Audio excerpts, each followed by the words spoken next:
next segment, entitled Draw From This. What you'll notice is, first of all, that I am an absolutely horrible artist, and I apologize ahead of time. But what you'll also notice is that there is value in drawing. I'm going to draw from this Exodus chapter 25 through Exodus chapter 28. This is the making of the tabernacle and all things that go therein. What we're going to notice is that as I make a sketch of the various parts here, we're going to be able to have a bigger picture. We're probably not going to get that from the 3 or 4 chapters here that we're going to read. But as we go over my drawing, you can see that we've got the various parts.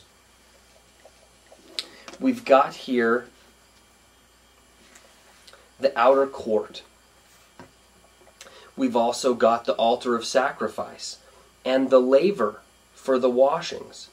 Then we enter the tabernacle proper. In there we have 3 things. Notice on the left we've got the menorah, or the sacred golden candlestick. Over here on the right we have the table of the shewbread. On it there will be 12 10-pound loaves of bread.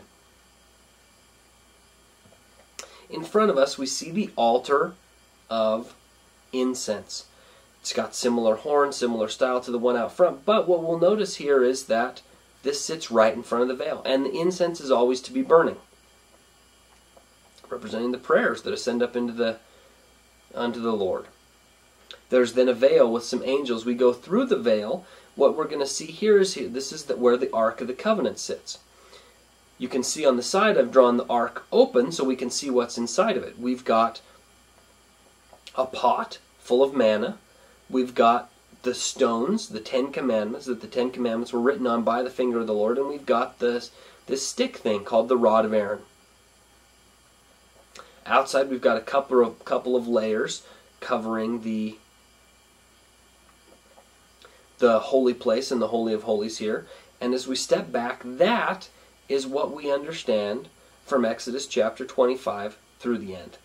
You can see that this is represented much better with the drawing that I've got here than trying to read it and understand all of it. It's so complex that if we don't go little by little and understand it, this is something that I can refer to forever.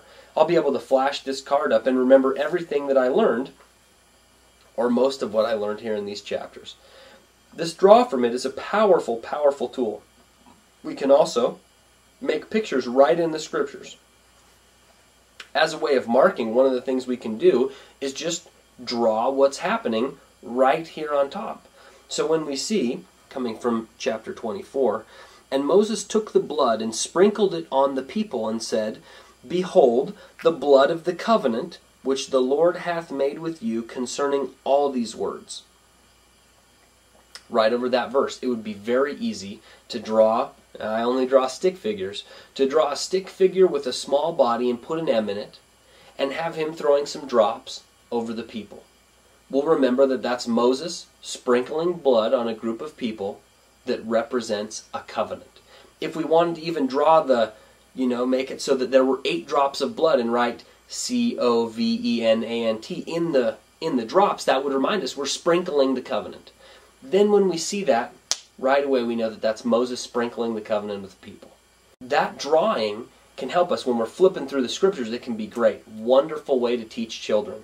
Wonderful way to teach children. They'll remember the picture long before they can read all the words in the verse.